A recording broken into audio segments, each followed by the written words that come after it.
നടക്കാവ് കേന്ദ്രീകരിച്ച് പ്രവർത്തിച്ച ഒരു സ്വകാര്യ ധനകാര്യ സ്ഥാപനം,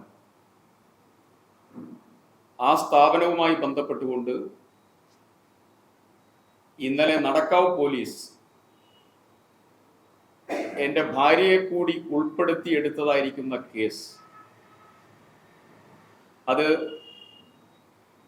തികച്ചും രാഷ്ട്രീയ പ്രേരിതവും സത്യസന്ധമല്ലാത്തതും വ്യാജ നിർമ്മിതിയുടെ പുറത്ത് നടത്തിയ രാഷ്ട്രീയ ഗൂഢാലോചനയുമാണ്. കേസിനാസ്പദമായ സംഭവങ്ങൾ നടന്നത്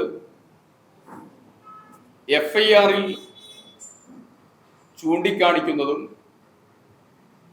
പരാതിക്കാരി പറഞ്ഞതിൻ്റെ അടിസ്ഥാനത്തിൽ രേഖപ്പെടുത്തിയതുമായിട്ടുള്ള പ്രധാനപ്പെട്ട കാര്യം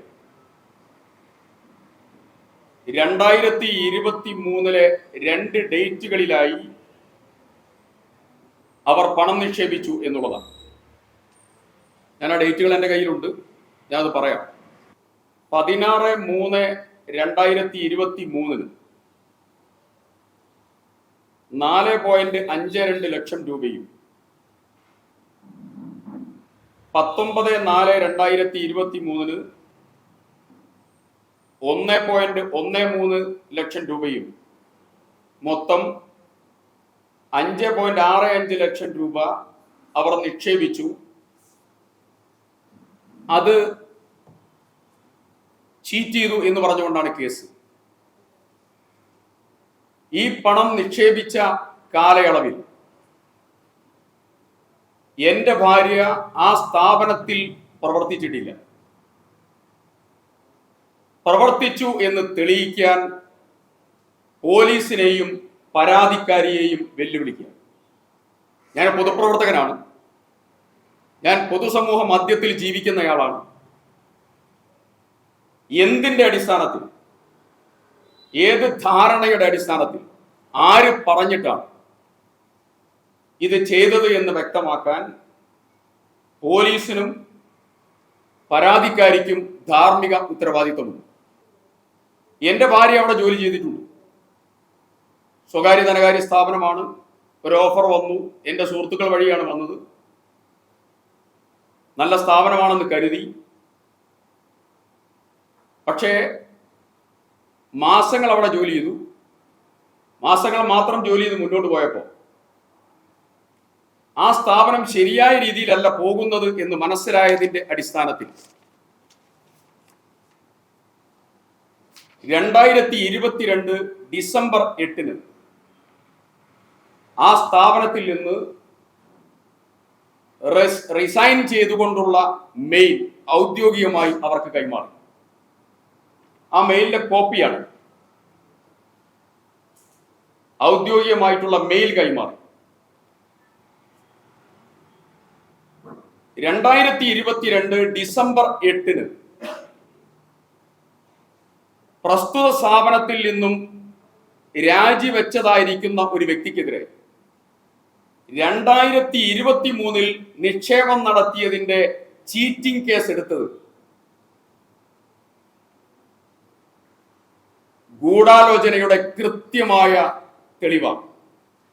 എൻ്റെ ഭാര്യ ഈ സ്ഥാപനത്തിന്റെ എക്സിക്യൂട്ടീവ് ഡയറക്ടറാണെന്നും മാനേജിംഗ് ഡയറക്ടറാണെന്നും ഡയറക്ടറാണെന്നും ഒക്കെ പറഞ്ഞുകൊണ്ടുള്ള വാർത്തകൾ വരുന്നു. FIR-ൽ രേഖപ്പെടുത്തിയിരിക്കുന്നത് MD എന്ന് പറഞ്ഞിട്ടാണ്, മാനേജിംഗ് ഡയറക്ടർ എന്ന് പറഞ്ഞിട്ടാണ്. ആ രാജിക്ക് ശേഷം ആ സ്ഥാപനത്തിലേക്ക് പോയിട്ടില്ല. അവിടെ CCTV ഫുട്ടേജ് ഉണ്ട്. അവിടെ എന്തും പോലീസിന് പരിശോധിക്കട്ടെ, ഒരു ബന്ധവുമില്ല. പിന്നെ എങ്ങനെ ഈ കേസ് പോലീസ് എടുത്തു? അതിൽ ഒരു കാര്യം പോലീസിനോട് പറയാം, കള്ള കേസെടുത്തും വ്യാജമായ പേരുകൾ എഴുതി ചേർത്തും രാഷ്ട്രീയമായി തേജോവധം ചെയ്യാനുള്ള ഭരണകൂടത്തിന്റെ ഉപകരണമായി പോലീസ് മാറിയിരിക്കുന്നു. അങ്ങനെയൊന്നും കീഴടക്കാനും കരിവാരിത്തേക്കാനും ശ്രമിച്ചാൽ അത് വിലപ്പോവില്ല എന്ന് കേരളത്തിന്റെ ഭരണകൂടത്തോടും CPM-നോടും പോലീസിനോടും പറയാൻ ആഗ്രഹിക്കുക.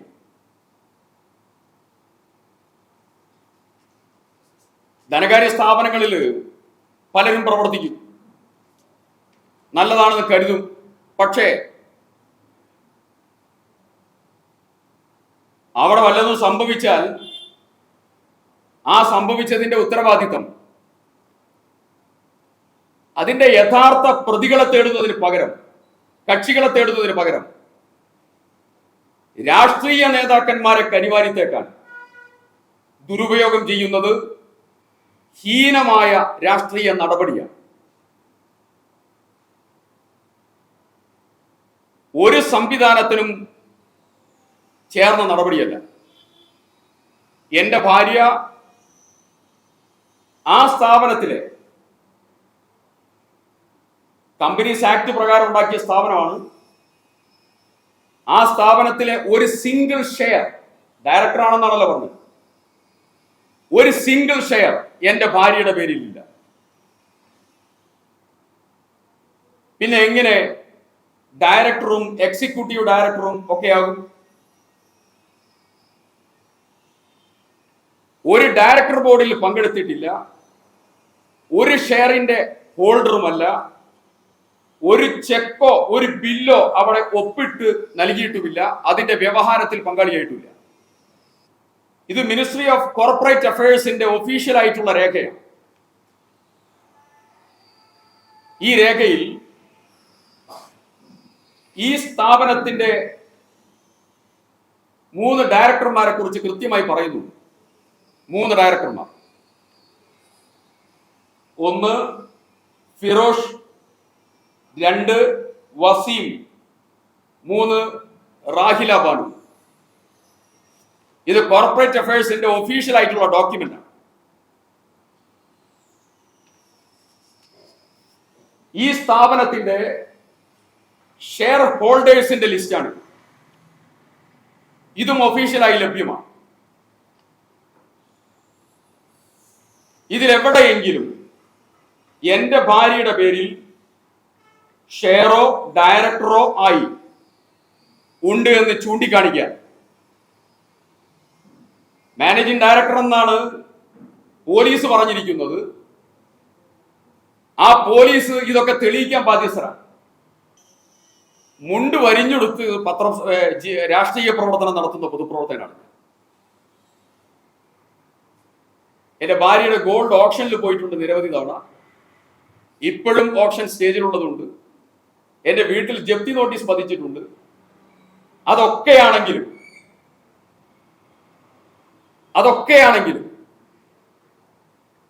ഒരാളെ പറ്റിച്ചും മാസപ്പടി വാങ്ങിയും ഇതുവരെ ജീവിച്ചിട്ടില്ല. ഇനിയും അങ്ങനെ തന്നെ മാസപ്പടി വാങ്ങാതെയും ഒരാളെ വഞ്ചിക്കാതെയും പൊതുപ്രവർത്തനവുമായി മുന്നോട്ട് പോകും. ചിലർക്കൊക്കെ ആരോപണം വരുമ്പോ സംസാരിക്കാൻ ബുദ്ധിമുട്ടുണ്ടാകും. ഇവിടെ ആരോപണം വരുമ്പോൾ സംസാരിക്കാൻ ഒരു ബുദ്ധിമുട്ടില്ല. നിവർന്ന് നിന്ന് സംസാരിക്കും. അത് കയ്യിൽ കനമില്ലാത്തത് കൊണ്ടാണ്, തെറ്റ് ചെയ്യാത്തത് കൊണ്ടാണ്. ഇനി ഞാൻ ഒരു കാര്യം കൂടെ പറയാം. എനിക്ക് കിട്ടിയ ഒരു സുപ്രധാനമായ വിവരം അത് നിങ്ങൾ പരിശോധിക്കുക. തെറ്റാണെങ്കിൽ ഞാൻ തിരുത്തും. ഈ പരാതി കൊടുത്തിരിക്കുന്ന സബീന, എന്റെ ഭാര്യയുടെ പേര് ഉൾപ്പെടുത്തി പരാതി കൊടുത്ത Sabeena, wife of Krishnadas, Vazhalakkara house, west hill PO. ഇവർ മുൻ CPM കൗൺസിലർ സാവിത്രി ശ്രീധരന്റെ മകളാണ്. മുൻ CPM കൗൺസിലർ സാവിത്രി ശ്രീധരന്റെ മകൾ എന്റെ ഭാര്യയുടെ പേര് MD എന്നെഴുതി പരാതിയിൽ ചേർത്ത് പോലീസിനെ കൊണ്ട് മാനേജിംഗ് ഡയറക്ടർ എന്ന് കേസെടുപ്പിച്ച് വാർത്ത കൊടുത്ത് അപമാനിക്കാൻ ശ്രമിച്ചത് എന്തിന്റെ പേരിലാണെന്ന് വ്യക്തമാക്കണം. ആരാണ് ഇതിന്റെ പുറകിൽ? ആരാണ് ഈ രാഷ്ട്രീയ ഗൂഢാലോചനയ്ക്ക് നേതൃത്വം കൊടുത്തത്? മാന്യമായി ജീവിക്കുന്നവരെ അപമാനിക്കാൻ ശ്രമിക്കുന്ന ഹീന രാഷ്ട്രീയത്തിന് മുമ്പിൽ ഒരിഞ്ച് തലകുനിക്കില്ല. അതിനെ പ്രതിരോധിക്കും, ശക്തമായി അതിനെതിരായി നിലപാട് സ്വീകരിക്കും. ഞാൻ അവിടെ നിക്ഷേപം നഷ്ടപ്പെട്ടതായിരിക്കുന്ന പാവപ്പെട്ട ജനങ്ങളുടെ കൂടെയാണ്.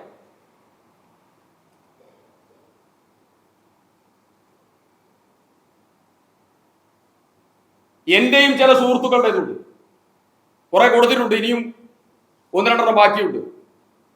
ഞാൻ അവരുടെ കൂടെയാണ്. അവരുടെ കൂടെ അവരുടെ പണം തിരിച്ചു കിട്ടാൻ നിലപാടെടുത്ത് മുന്നോട്ട് പോവുകയാണ് ഞാൻ. അതിന് വിവേചനമില്ല, ഇവരുടെ പണം തിരിച്ചു കിട്ടണം. പക്ഷേ അവിടെ നിന്ന് റിസൈൻ ചെയ്തതിന് ശേഷം ഇതിന് നേതൃത്വം കൊടുത്തത് ഇവരും കൂടിയാണെന്ന് പറഞ്ഞാൽ അതിന്റെ പിറകിലുള്ളതായിരിക്കുന്ന ഏർപ്പാട്, രാഷ്ട്രീയം, ദുരുദ്ദേശം വളരെ കൃത്യവും വ്യക്തവുമാണ്. അങ്ങനെയൊന്നും ഞങ്ങളുടെ മുഖത്ത് കരിവാരി തേച്ച് മുന്നോട്ട് പോകാമെന്ന് ഒരിക്കലും പോലീസ് കരുതണ്ട. ഇതിനെതിരായിട്ടുള്ള നിയമ നടപടികൾ വളരെ ശക്തമായി മുന്നോട്ട് നീങ്ങും, വളരെ ശക്തമായിട്ട്.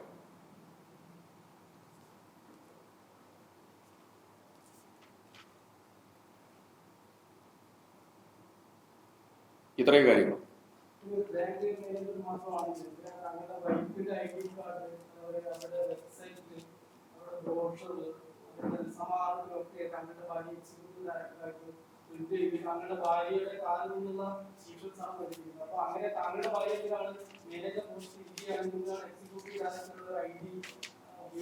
ഒരു മിനിറ്റ് പറയാം. ഞാൻ പറഞ്ഞല്ലോ, ആ സ്ഥാപനത്തിന്റെ ഓഫർ ലെറ്ററാണ് ഞാൻ കാണിച്ചത്. സ്ഥാപനത്തിൽ നിന്നുള്ള റെസിഗ്നേഷൻ ലെറ്ററാണ് കാണിച്ചത്. ഓഫർ ലെറ്ററും റെസിഗ്നേഷൻ ലെറ്ററും കാണിച്ചാൽ അതിൽ പല തെളിവുണ്ടോ? ഇനി രണ്ട്, അവിടെ എന്തെല്ലാം നടന്നു എന്നുള്ളത് പോലീസ് അന്വേഷിക്കട്ടെ. ഞാൻ പറഞ്ഞത് ഈ പരാതിയുടെ ബേസ് 2023 പരാതിയുടെ ബേസ് അതെങ്ങനെ 2022 രാജിവെച്ച ഒരാളുടെ തലയിൽ ഏതാ പോലീസ് പരിശോധിക്കട്ടെ. ഇനി എക്സിക്യൂട്ടീവ് ഡയറക്ടർ ആണെങ്കിൽ ഡയറക്ടർ ബോർഡ് മീറ്റിംഗിൽ പങ്കെടുക്കുമല്ലോ, ഷെയർ ഹോൾഡ് ചെയ്യല്ലോ, അവിടെ എന്തെങ്കിലും മിനിറ്റ്സിൽ ഒപ്പിട്ടിട്ടുണ്ടാവുമല്ലോ. നിങ്ങൾ എന്തെങ്കിലും ഒരു കാര്യം പുറത്തു വരട്ടെ, എന്തെങ്കിലും ഒരു കാര്യം തെളിവ് ഹാജരാക്കട്ടെ. മീറ്റിംഗിൽ അറ്റൻഡ് ചെയ്തു, ഷെയർ ഹോൾഡ് ചെയ്തു, അവിടെ ധനകാര്യ ഇടപാടിൽ പങ്കെടുത്തു എന്നുള്ളതിന്റെ ഏതെങ്കിലും ഒരു തെളിവ് ഹാജരാക്കട്ടെ. വെല്ലുവിളിക്കുകയാണ്. ഞാൻ പൊതുപ്രവർത്തനാണല്ലോ.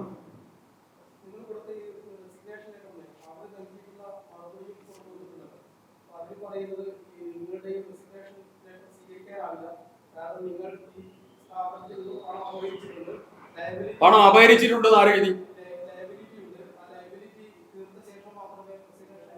അപ്പൊ അപഹരിച്ചു എന്നുള്ളതായിരിക്കുന്ന വാക്കും ലയബിലിറ്റിയും തമ്മിൽ വ്യത്യാസം ഉണ്ടല്ലോ. നിങ്ങൾ ആ വാക്ക് ഉപയോഗിക്കാൻ നിങ്ങളോട് ആരാ പറഞ്ഞേ? അല്ല, ചോദിക്കുന്നല്ല, അത് പറയാൻ ആരാ പറഞ്ഞേ? ഞാൻ പറയുന്നത് താങ്കൾ ഒരു മാധ്യമപ്രവർത്തകനായ താങ്കൾ അപഹരിച്ചു എന്നുള്ളതായിരിക്കുന്ന വാക്ക് ഉപയോഗിക്കാൻ ആരാണ് നിങ്ങൾക്ക് അധികാരം തന്നത്? അല്ല, തൂങ്ങല്ലേ. നിങ്ങൾ പറഞ്ഞത് നിന്ദ്യവും നികൃഷ്ടവുമായ വാക്കല്ലേ. നിങ്ങൾ അങ്ങനെ പറയാൻ പറ്റുമോ? ഒരാളെ പറ്റി അങ്ങനെ പറയാൻ പറ്റുമോ? ഏതാ? ഒരു ലയബിലിറ്റി ഇല്ല. എന്റെ ഭാര്യ അവിടെ നിക്ഷേപിച്ചതായിരിക്കുന്ന പണം ഇപ്പോഴും തിരിച്ചു കിട്ടാണ്ട്, എന്റെ ഭാര്യ സഹോദരന്റെ പണം തിരിച്ചു കിട്ടാണ്ട്, ഇങ്ങോട്ട് കിട്ടാനുണ്ട്. അതിന്റെ നിയമ നടപടികൾ കാര്യങ്ങളിൽ ഞാൻ പോവുക.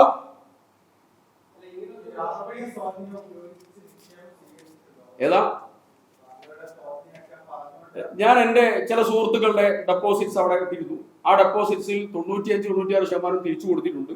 ബാക്കി 2-3 പേരുണ്ട്. അതിന്റെ നടപടികൾ ശക്തമായ സമ്മർദ്ദം അവർക്ക് മാത്രമല്ല, ഏതാളുകളുടെ ഉണ്ടെങ്കിൽ തിരിച്ചു കൊടുക്കണം. എനിക്കിതിന്റെ പോക്ക് ശരിയല്ല എന്ന് ഞങ്ങൾക്ക് ബോധ്യപ്പെട്ടപ്പോ റീസൈൻ ചെയ്തിട്ടുണ്ട്. ഏതാ? ഓ അല്ലല്ല, അതെനിക്ക് പറയാൻ വയ്യ. പക്ഷെ ഞാൻ സംസാരിച്ച് പിന്നെ അവിടെ വൈഫ് വർക്ക് ചെയ്തതായിരിക്കുന്ന ഒരു സ്ഥാപനമാണ്. ആ സ്ഥാപനത്തിൽ കുറച്ചാളുകളോട് പറഞ്ഞിട്ടുണ്ട്. അവരിട്ടതായിരിക്കുന്ന 95-96% ആളുകൾക്ക് തിരിച്ചു കൊടുത്തിട്ടുണ്ട്. ഇനിയിപ്പോ കുറച്ച് 2-3 ആളുകൾക്ക് ബാക്കിയുണ്ട്, പെൻഡിംഗ് ഉണ്ട്. അത് തിരിച്ചു കൊടുക്കണം എന്നാവശ്യപ്പെട്ട് മുന്നോട്ട് പോകുന്ന സമയത്താണ് ഈ ഇഷ്യൂസ് ഉണ്ടായിട്ടുള്ളത്. അത് അവിടെ പ്രവർത്തിച്ചുകൊണ്ടിരിക്കുന്ന സമയത്ത് അവിടെ ഒരു മാനേജർ പോസ്റ്റിലാണ് വർക്ക് ചെയ്തെങ്കിലും അവിടെയുള്ളതായിരുന്ന ഒരു കാര്യമായിട്ടുള്ള ഒരു കാര്യത്തിലും ഇൻവോൾവ് അല്ല. അവിടെ ഒരു സിസ്റ്റം പോലെ വർക്ക് ചെയ്ത് അങ്ങനെ ഫീലിംഗ് വന്നപ്പോ പിന്നെ ധനകാര്യ മാനേജ്മെന്റ് മിസ്മാനേജ്മെന്റ് ബോധ്യപ്പെട്ടപ്പോ ഏതാ ഇല്ലീഗൽ എന്ന് ഞാൻ പറഞ്ഞില്ല. ഒരു സാമ്പത്തിക ധനകാര്യ സ്ഥാപനത്തിന്റെ അച്ചടക്കവും ഉത്തരവാദിത്തരഹിതമായ പ്രവർത്തനവും ഫീൽ ചെയ്തപ്പോ റെസിഗ്നേഷൻ കൊടുത്തു.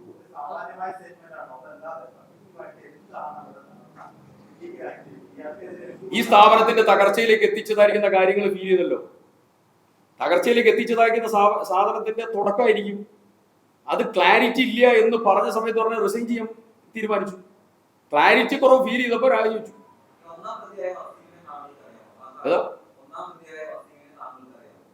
എന്റെ ഭാര്യ വർക്ക് ചെയ്യുന്ന സ്ഥാപനമല്ലേ,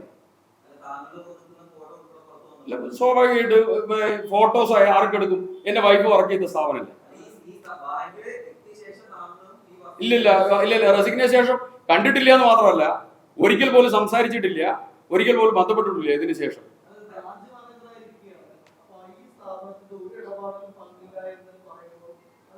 അതാണ് പറഞ്ഞത്, അവിടെ ഒരു ഷേഡോ വർക്ക് വേറെ നടന്നു. അത് പിന്നീട് അത് ബോധ്യപ്പെട്ട് മോശമായ തലത്തിലേക്ക് പോകുമ്പോഴാണ് പിന്നെ അതിൽ നിന്ന് രാജിവെച്ചത്.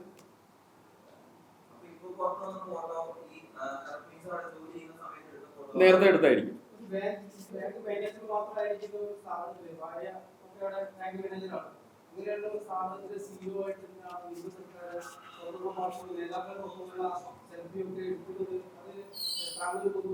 നിങ്ങൾ നല്ലൊരാളാണെന്ന് വിചാരിച്ചിട്ട് എന്റെ അടുത്തേക്ക് വരുമ്പോ എന്റെ കൂടെ ഫോട്ടോ എടുക്കേണ്ടത് ഞാൻ പറയോ? നിങ്ങൾ ഭാവിയിൽ ചെയ്യാൻ പോകുന്ന കാര്യം എനിക്കറിയാം. ഞാൻ ജ്യോതിഷനാണോ?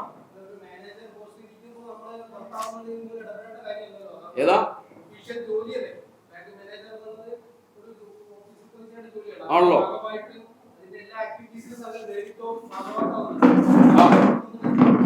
ഭാര്യ വർക്ക് ചെയ്യുന്നതായിരിക്കുന്ന സ്ഥാപനത്തില് ആ സ്ഥാപനത്തിന്റെ നല്ലതായിരിക്കുന്ന ഒരു സ്ഥാപനമാണെന്ന് തോന്നി അവിടെ വർക്ക് ചെയ്തല്ലേ. ആ സമയത്ത് പോസിറ്റീവായിട്ട് നമ്മൾ അതിനെ സഹായിക്കൂലേ? തർക്കമില്ലല്ലോ. പിന്നെ അത് ബോധ്യപ്പെട്ടു, അവിടുന്ന് റിസൈൻ ചെയ്തു. 2022 റിസൈൻ ചെയ്തു.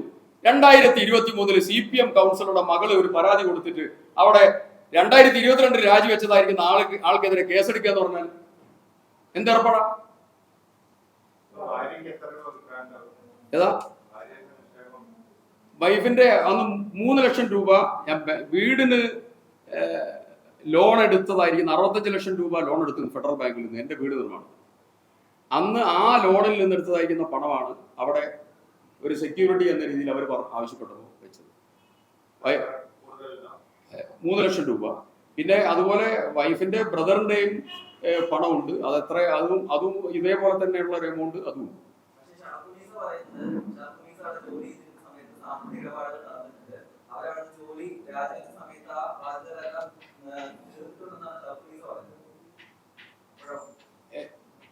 ഞാൻ സംസാരിച്ച കാര്യമാണ് ഞാൻ പറഞ്ഞത്. നിങ്ങൾ ഇതിനേക്കാൾ കൂടുതൽ സംസാരിച്ചെന്നുള്ള എനിക്കറിയില്ല. അതിലൊന്നും കൺഫ്യൂഷൻ ഇല്ല. ഞാൻ പറയാം. ഒന്ന്, നമ്മൾ കുറച്ചാളുകൾ ഡെപ്പോസിറ്റ്, ഞാനെല്ലാം തുറന്നു പറഞ്ഞത്, ആ ഡെപ്പോസിറ്റ് ചെയ്ത ആളുകളുടെ ഒത്തിരി പരമാവധി ആളുകൾ തിരിച്ചു കൊടുത്തു. ഇനി 1, 2, 3 ബാക്കിയുണ്ടാവും. ആ ബാക്കിയുള്ളത് തിരിച്ചു കൊടുക്കാനുള്ള സംസാരം നടന്നുകൊണ്ടിരിക്കുകയാണ്. ഈ ഇഷ്യൂ വന്നിരിക്കുന്നത്. നമ്മൾ 1, 2 പേരോട് പറഞ്ഞു ഡെപ്പോസിറ്റ് ചെയ്തു. ആ ഡെപ്പോസിറ്റ് തിരിച്ചു കൊടുത്തു. ഈ ബാക്കിയുള്ളത് ബാലൻസും 1, 2, 3 പേര് അതും തിരിച്ചു കൊടുക്കാന്ന് പറഞ്ഞുകൊണ്ടിരിക്കുമ്പോഴാണ് ഈ ഇഷ്യൂ വന്നിരിക്കുന്നത്. അതിനൊന്ന് വിളിച്ചു നോക്കാം.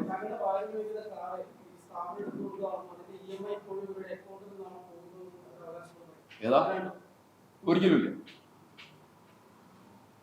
എന്റെ വൈഫ് ഉപയോഗിച്ചിരുന്ന കാറിന്റെ ഡീറ്റെയിൽസ് പറയും. എന്റെ വൈഫ് ഉപയോഗിച്ചിരിക്കുന്ന കാറ് HDFC സർഫാസി ആക്ട് അനുസരിച്ച് പോലീസിൽ ഉപയോഗിച്ച് എന്റെ വീട്ടിൽ നിന്ന് ജപ്തി ചെയ്തു. എന്നിട്ട് ഹൈക്കോടതിയിൽ നിന്നാണ് ഞാൻ പണം കെട്ടി റിലീസ് ചെയ്തത്. ആ പണം കെട്ടാൻ ഈ 1.5 മാസം മുമ്പേ ആ പണം കെട്ടാൻ എന്നെ സഹായിച്ചത് എൻ്റെ അടുത്ത സുഹൃത്ത്. നിങ്ങളിപ്പം പറഞ്ഞല്ലോ ഈ ബാങ്ക് ഉണ്ടാക്കി തന്ന വാഹനമാണെന്നാണല്ലോ പറഞ്ഞത്. ഡീഫോൾട്ട് വന്നിട്ട് ആദ്യത്തെ 2-3 അടവേ അടച്ചു, പിന്നെ ഡീഫോൾട്ടായി. ഡീഫോൾട്ട് വന്നിട്ട് ജപ്തി ചെയ്തു സർഫാസി ആക്ട് അനുസരിച്ച്. ഇപ്പൊ രാഷ്ട്രീയ പ്രവർത്തകന്മാർക്ക് കുറെ വേദന, ആ വേദന ഒന്നും ഞാൻ പറയുന്നില്ല. നമ്മളൊക്കെ ജീവിക്കുന്ന ജീവിത രീതിയുണ്ട്. ആ അത് ഒരിക്കലും വ്യതിചലിച്ചു പോയിട്ടില്ല, അത് വ്യതിചലിക്കില്ല. നിയമപരമായിട്ടുള്ള എല്ലാ നടപടികളും, ഒന്ന് വ്യാജ വാർത്ത കൊടുത്തതുമായിട്ട് ബന്ധപ്പെട്ട വിഷയം, വ്യാജ പരാതി കൊടുത്തതുമായി ബന്ധപ്പെട്ട വിഷയം, വ്യാജ കേസുമായി ബന്ധപ്പെട്ട വിഷയം, ഈ 3 കാര്യത്തിലും നിയമ നടപടികൾ ആലോചിച്ചു. തർക്കമില്ല. CPM-ന്റെ കൗൺസിലറുടെ മകൻ വ്യാജമായ കേസ് MD എന്ന് പറഞ്ഞിട്ട് കേസെടുക്കുക, ഇതിൽ പറഞ്ഞ വല്ല തെളിവുമുള്ളൂ?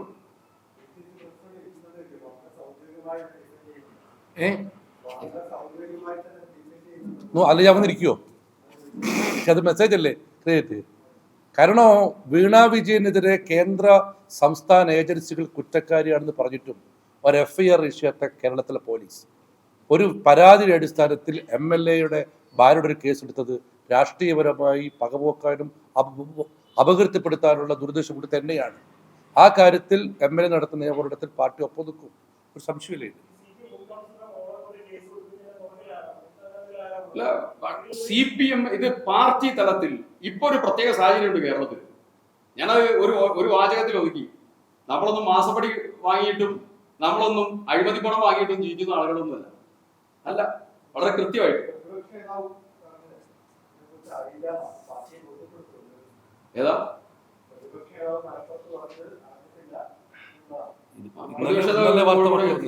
നല്ല വാർത്ത വന്നു, ബോധ്യപ്പെടുന്നു. Okay, thank you.